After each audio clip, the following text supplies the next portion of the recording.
Olá, pessoal. Neste vídeo estaremos tratando de um tema de altíssimo interesse para todos nós que trabalhamos com a aprendizagem, que é exatamente as relações da memória com a aprendizagem. Isso depende da gente compreender de uma maneira mais aprofundada o que é memória, afinal de contas. Memória é simplesmente coisas que se gravam na mente da gente a partir do que a gente ouve, a partir do que a gente vê, a partir do que a gente vivencia, ou é um processo um tanto quanto mais complicado? Eu diria para vocês que é um processo um tanto quanto mais complicado e bem complicado. Para falar em memória, nós temos que pensar primeiro o que é memória. Precisamos definir memória. Nós precisamos pensar nos tipos de memória. Não existe só uma forma de memória, um tipo de memória. Existem tipos de memória. De que memória estamos falando? Existe também a possibilidade de analisar a memória a partir do tempo de duração, porque nós temos memórias de curta duração e memórias de longa duração. E o que nos interessa em particular é como essas memórias se formam, principalmente as memórias de longa duração, que têm a ver com a aprendizagem, porque nosso objetivo é propiciar a aprendizagem, que a criança conserve, memorize aquilo que aprendeu e possa recuperar em outras situações para poder usar aquela aprendizagem. Porque se aprender alguma coisa que não vai ter aplicação, que não vai ter uso, eu pergunto para que aprender e mais, como é que a memória vai guardar alguma coisa que não tem função? Muito bem, vocês estão convidados a caminharem comigo no mundo das memórias. Vamos juntos? Falando nessas questões da memória, elas estão sempre presentes quando nós falamos em aprendizagem. Muitos professores, muitos profissionais, eles apontam grande dificuldade de memória nas crianças porque, nos seus alunos, nos seus pacientes, porque eles não aprendem, não memorizam aquilo que foi ensinado. Então, eu gostaria de explorar essa temática para que a gente compreenda de uma maneira um pouco mais aprofundada o que é a memória. Talvez, compreendendo o que é memória, nós possamos ajudar nossas crianças a memorizar aquilo que elas aprendem. Então, a memória nada mais é, assim, sem subestimar a memória, nada mais é do que a capacidade de adquirir, armazenar e evocar informações, conhecimentos. Quando nós falamos nesse processo de armazenamento das informações, são apontados, assim, por muitos autores, três componentes. O primeiro momento é o momento da aquisição, é o momento que chega a informação, é o momento em que aprendemos alguma coisa. O segundo momento é o da conservação, porque nem tudo aquilo que chega até o nosso cérebro para ser processado, é efetivamente processado e mantido, conservado. Então, nós temos um processo de conservação que já é seletivo e depende de uma série de condições que cabe a nós explorarmos e discutirmos com mais ênfase. A conservação, ela vai depender, por exemplo, do nosso interesse, da nossa motivação por aquilo que está chegando até nós. E temos um terceiro componente, um terceiro momento, que é a evocação, ou seja, recuperarmos aquilo que foi armazenado, aquilo que foi memorizado. Então, vamos explorar esses componentes. Então, falando nesse nosso primeiro momento de aquisição de informações. Ora, para que nós possamos adquirir uma informação, um conhecimento, o estímulo deve chegar até o nosso sistema nervoso central. E para que o estímulo chegue até o sistema nervoso central, serão usados os canais sensoriais. Por exemplo, a visão, a audição, o tátil sinestésico, o olfativo, o gustativo. Enfim, nós temos aí vários canais de entrada de estímulos que podem chegar até o nosso cérebro. Esses estímulos chegam aos órgãos receptores sensoriais, né, aos nossos órgãos sensoriais, e através dos nervos sensitivos, eles são enviados ao sistema nervoso central. Portanto, nós temos o aparato sensorial, que recebe os estímulos e os envia para o sistema nervoso central, onde eles poderão ser processados. Consolidação, ou seja, a manutenção desse conhecimento, dessa informação, ela já depende de algumas condições e é sujeita a alguns processos. Nós temos, por exemplo, alterações bioquímicas, que podem ser estruturais, morfológicas e funcionais. Estas sim que vão garantir que nós formemos traços de memória, ou seja, que nós formemos nossas memórias. Para que uma memória seja conservada, para que uma informação, conhecimento seja conservado, não basta ele chegar até o cérebro. O cérebro tem que processar essa informação, tem que ocorrer transformações internas nos neurônios, do ponto de vista morfológico e do ponto de vista funcional, para que essas informações, esses conhecimentos se mantenham, sejam efetivamente armazenados e um dia possam ser recuperados. Então, passarão por esse processo de armazenamento aqueles estímulos que nos interessam, aqueles que nos motivam, que nos chamam a atenção. Portanto, não é aquilo que está na cabeça do outro, na atenção do outro, no interesse do outro, que automaticamente está na minha cabeça, nos meus interesses, nas minhas intenções. E nós temos os fenômenos eletrofisiológicos, ou seja, aquelas memórias que são de curtíssima duração e que se mantêm no nosso sistema nervoso central enquanto o estímulo está presente, enquanto as células, os neurônios emitem sinais elétricos e daí se apagam na medida em que cessa a atividade sensorial. Então vamos aprofundar um pouquinho mais essas ideias. Então, para que uma memória, uma informação seja conservada, seja retida, há necessidade da formação de circuitos neuronais, ou seja, tem que ocorrer transformações no nosso cérebro. Alguma coisa nova deve acontecer. Para que essas coisas novas devam acontecer, eu acrescentaria aí a questão da nossa motivação, da nossa atenção, do nosso interesse, do sentido que o estímulo faz para a gente, o fato de que aquela informação, aquele conhecimento, tem que ter uma ativação contínua, ou seja, continuamente ativada para que ela provoque as reações químicas necessárias para a fixação daquele conhecimento. Caso contrário, não haverá conhecimento. Então, aí nós temos o papel fundamental da repetição, da ativação contínua daquele conhecimento. Ou seja, a repetição sistemática, ela reforça os circuitos e torna mais fácil a evocação posterior da informação armazenada. Mas não é repetição pela repetição, a mera repetição. Vamos supor que eu estou estimulando uma criança em relação a ela descobrir sons que tem dentro das palavras. Então, eu apresento um conjunto de palavras para as crianças,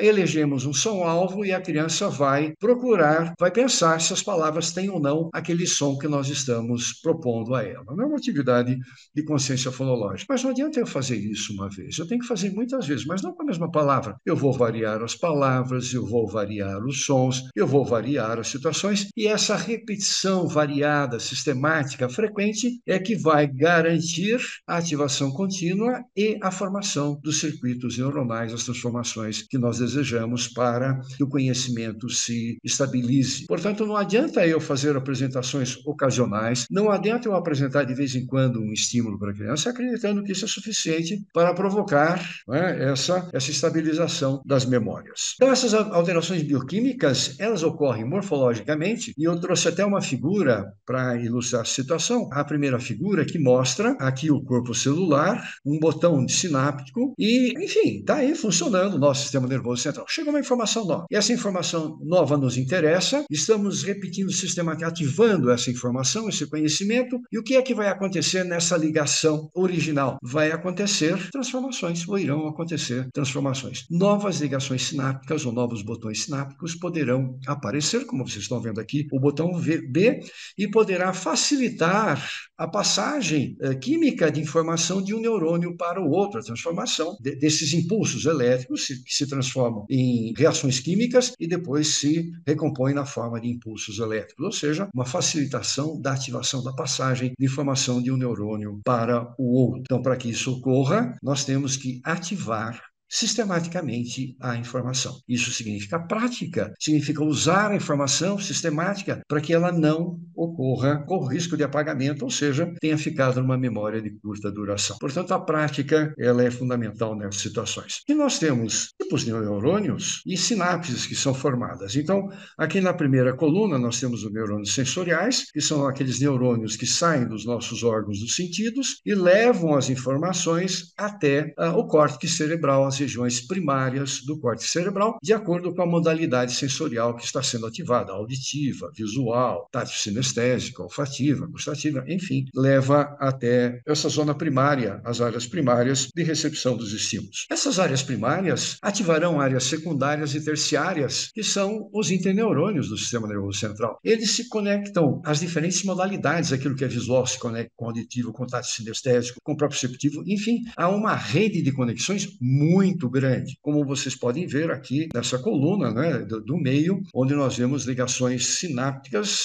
riquíssimas, né, as árvores dendríticas aí muito ativadas, muito bem formadas, ligando tudo com tudo, e é isso que forma o nosso conhecimento, a manutenção do nosso conhecimento e a possibilidade de evocação do conhecimento. E na terceira coluna nós temos os neurônios eferentes, ou seja, aqueles que saem do nosso córtex cerebral e vão ativar a periferia, ou seja, a nossa musculatura, na medida em que a gente reage às informações, na medida que a gente se comporta de acordo com as informações que foram processadas, na medida que a gente passa a agir de uma determinada modo ou numa determinada direção. É a nossa resposta. Existem os fenômenos eletrofisiológicos, e nós temos que cuidar muito dessa diferenciação entre o que é um fenômeno neurofisiológico e o que são transformações morfológicas e funcionais. Então, nos fenômenos eletrofisiológicos, quando chega um estímulo novo, determinados conjuntos de neurônios continuam disparando durante alguns segundos. Então, se nós estamos olhando para algum lugar, os nossos neurônios estão disparando impulsos nervosos que converteram aquelas imagens que chegaram na retina. Mas bastou a gente mudar de direção ou aparecer em novos estímulos que aqueles se apagam. Ou seja, aquela memória, aquela imagem se mantém na medida em que os impulsos elétricos chegam. A retenção dura somente o tempo em que ela é necessária e se extingue logo em seguida. Esse tipo de fenômeno tem duração extremamente efêmera e não forma os traços bioquímicos, como no caso das memórias de longo prazo. Então, nós temos aí a memória sensorial, que é uma memória que envolve fenômenos eletrofisiológicos, e a memória de trabalho, que também envolve isso. Então, muito cuidado, porque muitas vezes nós expomos a criança ao nosso conhecimento, nós falamos, aquilo entra na orelha, quem garantiu que aquilo está sendo processado de maneira a provocar transformações que vão estabilizar esse conhecimento, ou estão simplesmente chegando como um estímulo que se apaga tão rapidamente ou muito rapidamente, na medida em que a gente para de falar. E aí a gente pergunta para a criança, o que você entendeu do que eu falei? E as crianças tentam repetir um ou outro pedaço que elas podem estar tentando memorizar ou reproduzir, mas que não deram sentido para aquela informação. Então, muito cuidado, porque quando nós falamos, quando alguém vê um estímulo, esse estímulo tem que ser interpretado, e vai ser interpretado de acordo com os conhecimentos, com as memórias que o sujeito já tem formadas.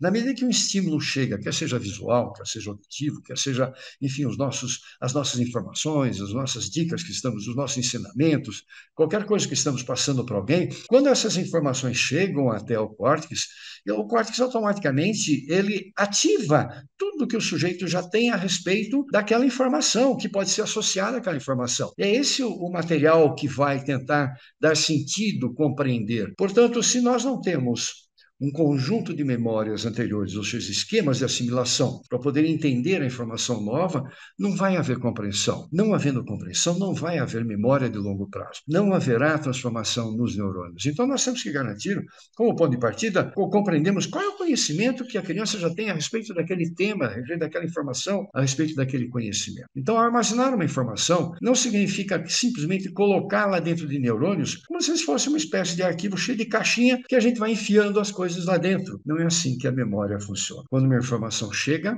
ela chega na área primária, a área primária manda essa informação para as áreas secundárias e terciárias, que ativam redes de sentidos, ativam redes de memórias, e essas memórias é que vão ser usadas para poder trabalhar aquela informação nova e gerar um conhecimento agora, ou dar um sentido para aquela informação, que pode ser o sentido que está na nossa cabeça, que nós estamos passando para a criança, ou pode ser um sentido diferente que ela conseguiu dar a partir dos conhecimentos e das memórias anteriores que ela já... Então, a retenção das informações só é possível graças à neuroplasticidade. E a neuroplasticidade é a capacidade que nosso cérebro tem de se transformar diante de estímulos do ambiente. Portanto, quando os estímulos chegam e eles são integrados verdadeiramente ao nosso funcionamento, há uma modificação do nosso funcionamento, há uma modificação estrutural, há uma modificação funcional, não é? da nossa atividade neuronal e da nossa estrutura neuronal. É isso que garante as memórias.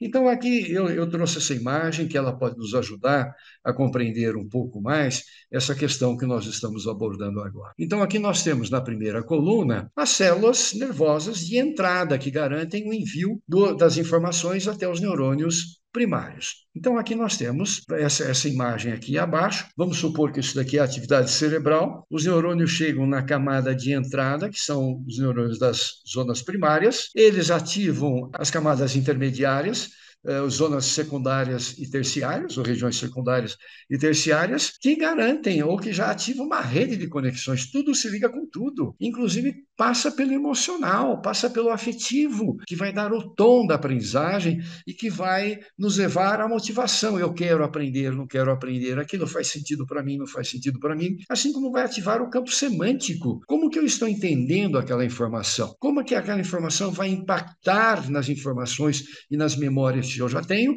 E aí formar uma estrutura nova, onde ocorrem modificações, onde ocorrem novas conexões. Quando nós ensinamos, nós estamos garantindo, de fato, esses acontecimentos?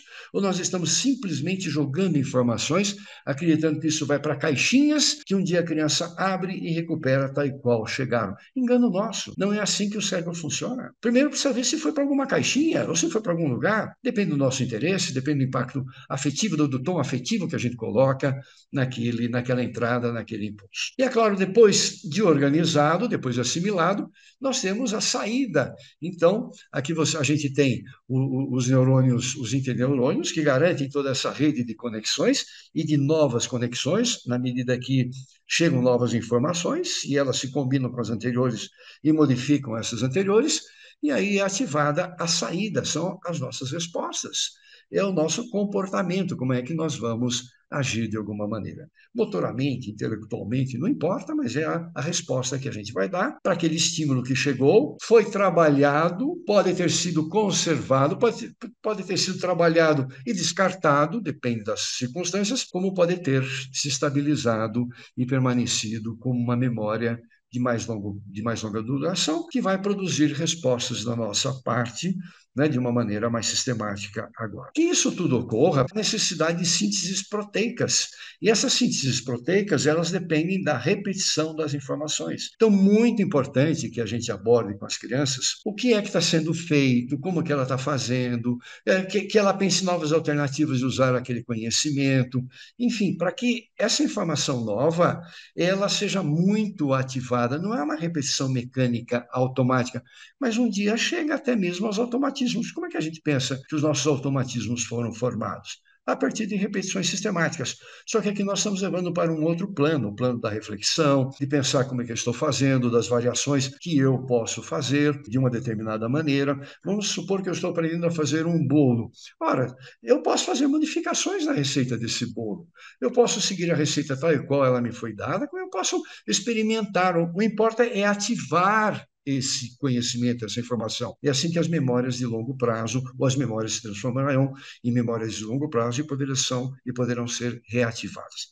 Então, isso depende de sínteses proteicas, que, por sua vez, dependem da ativação frequente dos conhecimentos. E vem o processo de evocação, quer dizer, de recuperação das memórias. A recuperação pode ser espontânea, né? Às vezes a gente vê uma situação qualquer e ela desperta na gente memórias, quer sejam conscientes ou inconscientes, ou mesmo a evocação voluntária. Nós queremos buscar uma informação, um conhecimento que está armazenado e nós vamos procurar recuperar. A evocação envolve a organização dos traços de memória em uma sequência coerente no tempo. Existe uma integração temporal das memórias. E ela ocorre principalmente com a participação do córtex pré-frontal, a partir de um processo denominado memória de trabalho. Então, daqui a pouco, a gente aprofunda um pouco mais essa questão da memória de trabalho. Outro dado importante para a gente pensar é diferença entre reconhecimento e recordação. Então, reconhecimento chega um estímulo até a gente, não é? Sensorialmente, e a gente vê que ele já é conhecido, ele é familiar, nós estamos reencontrando aquele estímulo. Um bom exemplo é, por exemplo, reencontrarmos uma pessoa conhecida. Porém, nós podemos tentar evocar uma informação a partir da nossa memória. Eu quero me lembrar o endereço de uma pessoa, por exemplo, eu quero me lembrar da data de aniversário, eu quero me lembrar de determinado conhecimento, determinado nome, enfim, aí é recordação. Então, também, muito cuidado, porque muitas vezes nas nossas práticas de alfabetização, por exemplo, nós ensinamos a criança a reencontrar a mesma palavra em textos, damos lá um texto, esse texto tem palavras que se repetem com muita frequência,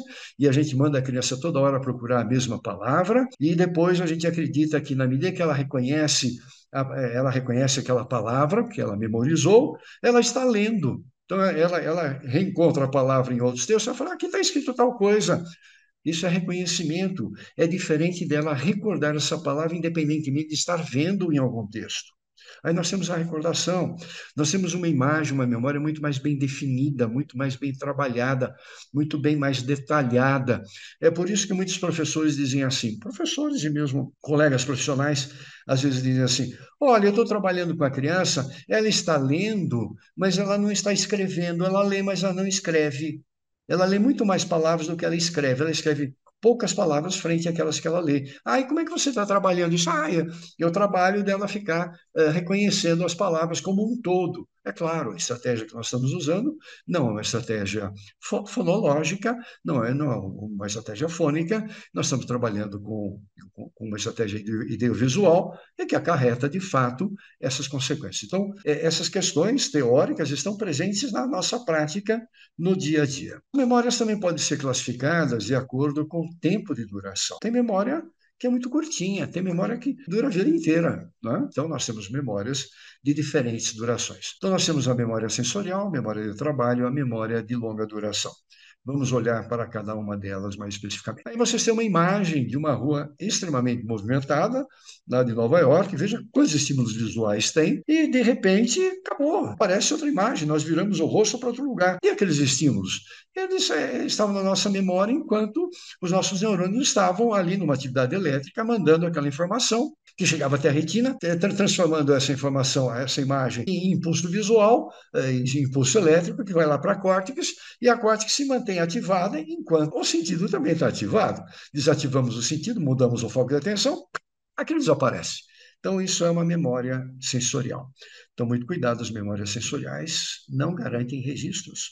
E nós estimulamos muito a memória sensorial das nossas crianças, acreditando que isso é memória de longo prazo. Então, a memória sensorial, ela retém informações que chegam através dos sentidos, né? Visual, auditivo, gustativo, enfim. Curtíssima duração, caso o estímulo não seja recuperado. É claro que eu posso ver alguma coisa, ouvir alguma coisa, aquilo me interessa, pronto. Eu vou começar a trabalhar naquela informação de outra forma, ela vai ativar outras associações que eu já tenho, né? Os interneurônios, né? Associações de outras naturezas, e pronto. Aí já ela pode ir para o patamar de uma memória mais duradoura e provocar transformações estruturais e funcionais na minha arquitetura neuronal. Tem um caráter pré-consciente, ou seja, apesar da capacidade relativamente grande de reter informações, nem tudo que foi gravado pela memória sensorial se torna consciente. A memória sensorial é biológica, de natureza elétrica, e não produz alterações morfológicas e funcionais, e como nós dissemos, ela dura enquanto duram os disparos. A memória sensorial visual é conhecida como memória icônica, e seu registro elétrico fica retido até cerca de meio segundo, 500 milissegundos. A memória sensorial auditiva é conhecida como memória ecoica e pode durar até 20 segundos. Então, muita coisa que a criançada, que a gente explica para a criançada, ensina para a criançada, fica 20 segundos na memória delas, porque depois apaga por falta de interesse, por falta de motivação, por falta de atenção, porque aquilo não mexe com ela, porque não foi trabalhada, se a criança tem ou não conhecimentos anteriores que possam assimilar aquilo lá, pronto, fica nos 20 segundos. Ou aí, na véspera da prova, a criança vai rachar de estudar para a prova para tentar conservar numa memória de curto prazo e tirar nota para agradar todo mundo. Muito bem. Então, todas as modalidades de memórias sensoriais são perdidas em menos de meio minuto, sendo por isso eu considero as memórias de natureza ultra rápido. E nós temos a memória de trabalho, que essa memória é muito interessante, muito estudada. Ela participa das funções chamadas funções executivas, que regulam o nosso comportamento, monitoram o nosso comportamento, levam para a consciência, regulam nossa atividade afetiva também, ou tem um grande impacto nas nossas emoções. Enfim, é uma função extremamente importante no comportamento humano. A memória de trabalho não armazena informação, a sua duração é ultra rápida, ela permite armazenar uma informação apenas enquanto ela está sendo usada. Por exemplo, antes de gravar esse vídeo para vocês, eu tive que pagar um boleto. Eu tive que fazer isso de uma forma manual. Então, eu olhava um certo tanto de números lá no boleto e digitava no site do banco. Olhava mais um tanto e digitava. Eu usei a memória de trabalho e ela perdurou enquanto foi necessário. Depois apagou tudo. Felizmente, não vou lembrar o número desse boleto, só vou sentir a falta do dinheiro no banco, mas do número do boleto não vou precisar mais. Então, a memória de trabalho, ela contextualiza ações e gerencia informações que estão transitando pelo cérebro. Isso é muito importante. Quando a informação temporariamente armazenada deixa de ser útil, ela é descartada. Então, a memória de trabalho, ela é um grande investigador e ela coordena as memórias que serão ativadas. Então, chega uma informação nova até mim. Essa informação, se for totalmente nova e estranha, eu vou olhar e vou falar assim, nossa, nunca vi isso daí antes, e não vai me fazer sentido. Mas a maior parte das informações que chegam até a gente fazem algum sentido. E por que fazem sentido? Porque essa informação, ela ativa memórias já existentes, conhecimentos já gravados de longo prazo e que são ativados. Quem é que vai gerenciar essas informações, o conhecimento novo com as informações antigas que nós temos, os conhecimentos antigos, e vai começar a analisar, e esse trabalho do novo com o velho vai ocorrer para poder haver uma assimilação, para poder haver a compreensão, inclusive, da informação. É a memória de trabalho. Agora, essas memórias todas duram frações de segundos ou de minutos, enquanto são necessárias para que a gente faça essa conjunção do novo com o velho, que é que vai precisar interferir. Então, toda informação nova que chega, ela desperta na gente conhecimentos anteriores, que a gente já tem. Então, isso é um processo de assimilação. Na medida que nós incorporamos essa informação nova, ela também mexe com as estruturas antigas, modifica. E se for ativada frequentemente, vai ocorrer ou irão ocorrer essas transformações morfológicas e funcionais. Então, a memória de trabalho, ela trabalha com memórias, ou seja, ela trabalha com um sistema de processamento que confronta as informações que estão chegando ao cérebro pelas vias sensoriais com as informações que já estão arquivadas. Isso resulta em novos conhecimentos. Então, a memória de trabalho, ela tem uma função, um papel muito grande na formação, na recuperação de memórias antigas, na interpretação da informação nova e na transformação do novo graças ao antigo e na transformação do antigo graças ao novo. A memória de trabalho, ela gerencia as informações que estão contidas na memória de longo prazo, traz à consciência as informações de maneira sequencial e ordenada, cria um fluxo de pensamento coeso e coerente que permite produzir novas ideias. Esses processos de integração se localizam preferencialmente no lobo pré-frontal e a dopamina é um neurotransmissor muito importante para a ocorrência desses processos. Nada ocorre gratuitamente, nós temos aí os neurotransmissores, né, atuando de uma maneira muito forte, muito grande nessa situação toda. E a memória de trabalho, segundo o Baddeley e Hitchin, ela tem ela pode ser dividida em 4 componentes: o executivo central, que representa o sistema atencional do cérebro; o esboço visoespacial, seriam as imagens que nós vamos evocando durante o trabalho de pensar por imagens, na medida que nós temos informações que requerem pensar por imagens. Nós temos a ossa fonológica, que nos leva a pensar por sons ou repetir mentalmente determinados sons, para que eles possam ser trabalhados, incorporados na informação. E nós temos o retentor episódico, que gerencia essa troca de informações entre as memórias que nós já temos e a informação que está chegando. A memória de trabalho é fundamental na evocação das memórias e no processamento lógico das informações. Isso é chamado de memória de trabalho. Para finalizar, nós podemos falar da memória de longa duração, que são as memórias que perduram. Elas armazenam informações por longos períodos de tempo e também são chamadas de memórias remotas. Elas demandam grande capacidade de guardar informações por um tempo indeterminado, desde que a memória continue a ser reforçada durante o passar do tempo. E pode ser dividida em 2 categorias: memórias declarativas ou explícitas e memórias não declarativas ou implícitas. O que é uma memória declarativa de longa duração. Essas memórias declarativas, elas podem ser classificadas em duas categorias, de acordo com o conteúdo delas. Nós temos uma chamada memória episódica, ou seja, são os fatos da nossa vida, aquilo que foi ocorrendo, as nossas viagens, os nossos traumas, as nossas experiências, o nosso dia a dia, aquelas experiências nossas de vida que ficaram marcadas e podem ser até autobiográficas, né? Quando nós falamos da nossa vida, as nossas recordações, as nossas lembranças de tudo o que foi acontecendo. E nós temos a memória semântica, que também são memórias de longo prazo e que dizem respeito aos nossos conhecimentos que foram sendo formados ao longo do tempo e que às vezes a gente nem sabe o dia que foram formados, porque foram formados progressivamente, não é? E se mantém ao longo do tempo e que formam as nossas memórias, que são evocadas quando chega uma informação nova, que dizem respeito àquele tipo de conhecimento, àquele tipo de informação, e que daí são gerenciadas pela memória de trabalho. Muito bem, então nós temos memórias chamadas semânticas, nós temos memórias chamadas declarativas, dependendo do conteúdo predominante em cada uma delas, e muitas se misturam muitas vezes. Então é importante quando nós vamos ensinar alguma coisa para a criança, que nós vamos mexer com o campo semântico, garantirmos que conhecimento que essa criança já tem a respeito disso. O que ela vai trazer de memórias, de conhecimento, de informações a respeito disso que possa facilitar a aprendizagem? Ou eu vou ter que modificar a forma que eu estava apresentando a informação, ou eu vou ter que graduar a apresentação dessa informação. Nós não levamos isso em consideração. O que a criança já sabe é a memória de longo prazo semântica. A gente apresenta conteúdo como se fosse a coisa mais natural, como se isso gravasse automaticamente no cérebro. Esse desconhecimento nosso de como o cérebro funciona, de como as memórias se estabilizam, se criam, se formam, ela traz como consequência não a aprendizagem. E a gente diz assim, a criança tem problema de memória. Claro, porque sequer nós ativamos a formação das memórias. Não é que ela tem problema de memória. Nós não estamos sabendo o que é memória e como nós temos que trabalhar para que a memória, de fato, possa memorizar. Tão simples assim. Falando em memórias, tão simples assim, nós temos as memórias simples, que dependem ou envolvem menor número de modificações neurais para a sua consolidação de longo prazo, e elas têm uma localização mais específica. Por exemplo, a gente sabe que se a gente botar o dedo na tomada, a gente toma um choque, botar o dedo no fogo, queima. Então, são memórias de longo prazo e que nós temos e que são chamadas memórias simples. Nós temos memórias complexas. Quando a gente fala sobre memória, por exemplo, isso vai envolver uma série de conhecimentos extremamente complexos que vão ativar conexões dos mais diversos gêneros e das mais diferentes extensões. A média de tempo para a consolidação das memórias é de 3 a 8 horas. O sono é um fator relevante na consolidação das memórias.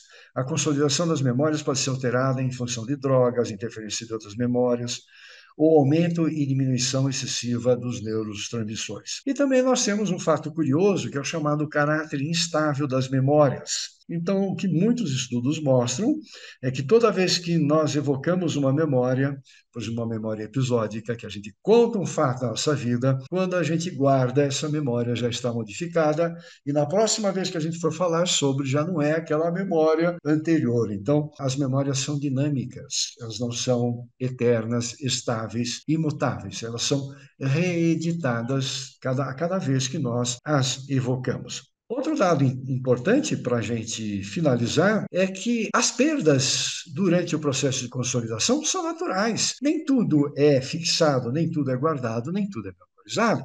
Nós podemos guardar parte da situação e essa situação será guardada de acordo com nossa capacidade de interpretá-la. Os neurônios traduzem a realidade percebida em potenciais elétricos e em alterações bioquímicas. A consolidação das memórias ocorre no hipocampo, que é uma região bem delimitada e filogeneticamente antiga no lobo temporal, ou seja, vai ativar aí toda a circuitaria envolvendo memórias fundamentais e também todo o sistema límbico, o sistema emocional, para que ela se estabilize. Pacientes que têm lesão bilateral dessa estrutura, ou seja, do hipocampo, são totalmente incapazes de guardar qualquer informação nova. É a chamada amnésia anterógrada. Podem se lembrar de coisas antigas, mas não se lembram de coisas novas. As nossas memórias interferem fortemente no nosso comportamento, são elas que determinam a forma da gente agir e reagir. O esquecimento e a extinção de informações fazem parte do papel adaptativo da memória, portanto, esquecer não é patológico, é natural no processo de memória. Como essas memórias remotas já consolidadas se distribuem difusamente pelo córtex cerebral, a perda de memórias declarativas como ocorre nas demências, acontecem no caso de lesões corticais extensas, como, por exemplo, Alzheimer, Parkinson, síndrome de Down, essas doenças quando estão em estágios mais avançados. Memórias não declarativas, que são aquelas implícitas, elas dizem respeito à parte mais automatizada das nossas ações, operam em nível subconsciente e não se tratam de processos intelectivos. Nós temos três modalidades: os condicionamentos, que são associações entre estímulos e respostas. Nós temos as memórias motoras, a formação das nossas praxias todas, né? Coisas que a gente aprendeu a fazer, que a gente hoje faz automaticamente, escrever, digitar, andar de bicicleta, andar de moto, enfim, milhares de ações automatizadas, é o chamado priming, que é um tipo de memória induzido por pistas ou dicas. Às vezes a gente não se lembra de uma música, alguém começa a cantarolar o início dela e pronto, aí a gente se lembra do restante da música ou de um conhecimento qualquer ou de uma informação qualquer que estava armazenada. Como nós acabamos de constatar, memória é algo extremamente complexo, a formação das memórias. Temos que pensar, portanto, no tipo de memória, que memória estamos falando, do tempo de duração dessas memórias, como é que elas se formam, o papel da aprendizagem, o papel da repetição na formação das memórias. Quando nós falamos em aprendizagem acadêmica, uma das formas de memória que é muito ativada, muito usada, é a memória semântica. É a memória de conteúdos, é aquela memória de coisas que a gente vai aprendendo. E a proposta da escola é, de fato, ensinar coisas, levar o aluno a aprender e a reter. Agora, muito cuidado para fazermos uma síntese do que nós conversamos até agora. Muito cuidado, porque as memórias não se formam simplesmente pelo fato de alguém ouvir alguma coisa e aquilo é como se fosse um gravador de áudio que retém tal e qual a coisa entrou, foi dita, e daí nós já compreendemos todos os conceitos envolvidos, já entendemos tudo e podemos reproduzir, podemos falar sobre, podemos fazer provas para ver se nós compreendemos. A mesma coisa com a leitura. Nós lemos, as informações entram, chegam até o nosso cérebro, mas a pergunta é como que essas informações lidas e ouvidas são processadas. Por isso que nós falamos, não são simplesmente gravadas, como elas são processadas, que transformações, que ações nossa mente opera sobre essas informações, sobre esses conhecimentos, sobre esses estímulos. É essa operação que vai determinar a possibilidade ou não de compreensão, de memorização e o tempo dessa memorização. Então, quando nós falamos na questão da memória, principalmente da memória semântica, que é o que mais rola na situação escolar, nós temos que pensar, frente a essa informação, esse conhecimento que está chegando, qual a experiência prévia do estudante? Qual é a experiência prévia que o aprendiz tem? O que ele já sabe sobre aquele tema? Porque se eu já tenho um certo nível de conhecimento, as coisas estão mais facilitadas. Se eu tenho um conhecimento praticamente zero, nulo ou muito pequeno, a informação será processada de uma outra maneira. Eu não terei, provavelmente, uma compreensão total e aprofundada. Outra questão também importante, qual o grau de profundidade do conhecimento? É um conhecimento literal, superficial? É um conhecimento profundo, que fez sentido, que ligou com outros conhecimentos? Então, nós temos que considerar qual é a situação prévia do estudante, que conhecimento prévio que ele tem. Nós temos as questões da linguagem, que linguagem que foi apresentada, qual é o domínio de gramática, de sintaxe, de conhecimento da língua que esse sujeito tem, para poder dominar a diversidade e a complexidade das estruturas sintáticas que carregam informação. Qual é o vocabulário, a extensão desse vocabulário que a criança tem? Qual é a profundidade do vocabulário? A profundidade é quantos sentidos podem ser dados para uma mesma palavra? Qual a rede de conexões que essa palavra faz? Qual é a riqueza dessas conexões? Nós temos que compreender o processo de chamada função executiva, que regula nosso comportamento, que nos permite dirigir a atenção, manter a atenção, focar a atenção. E isso tem a ver com o nosso interesse. Portanto, se nós queremos que alguma coisa seja memorizada, nós temos que ter uma série de cuidados, memorizada a longo prazo. Que conteúdo nós estamos apresentando? Qual o grau de complexidade desse conteúdo? Qual é o grau de conhecimento conhecimento, de familiaridade que o aprendiz já tem? Qual é o domínio de linguagem, da complexidade estrutural da linguagem que está sendo apresentada? E qual é o nível de complexidade estrutural, de domínio que o aprendiz tem? Qual é o envolvimento afetivo, emocional, de interesse que está sendo apresentado para esse aprendiz, de modo que ele se interesse por aprender e se interesse por reter, ou aquilo faça algum sentido para ele? Então, muito cuidado, que eu acho que a conclusão final do nosso vídeo é: não partam para ensinamentos nos quais a gente fala ou manda ler, esperando que gravar e repetir aquilo que ouviu ou leu é aprendizagem. Não, isso é simples experiência de memória, simples uso de memória, e normalmente uma memória imediata, uma memória que será retida por pouco tempo. Vamos trabalhar no sentido de garantir compreensão, esperando, ou melhor, sabendo que os níveis de compreensão serão diferentes, uma mesma aula, o mesmo conteúdo, em razão das variações individuais, das experiências individuais, das características individuais nesses aspectos que nós falamos, da experiência prévia, da extensão do vocabulário, do domínio da própria linguagem, serão compreensões diferentes, algumas mais aprofundadas, outras menos aprofundadas. O critério de aprendizagem não é a homogeneidade, é a diversidade. É o professor estar sensível ao grau de compreensão que cada aluno chegou e aprofundar essa compreensão, envolver o aluno daí. Muitas vezes o uso das metodologias ativas tem sido muito mais efetivo, até mesmo para garantir memórias. Então eu espero que essa breve conversa sobre memória nos leve, e aprendizagem, nos leve a refletir sobre nossas ações, sobre aquilo que nós fazemos, como é que nós propomos uma situação de aprendizagem, e que ajude a diminuir essa ilusão de que memória é ver, ouvir, gravar, repetir. Até o nosso próximo vídeo. Fiquem bem. E não se esqueçam, não é ouvir, ler, gravar e repetir. Não se esqueçam. Até mais.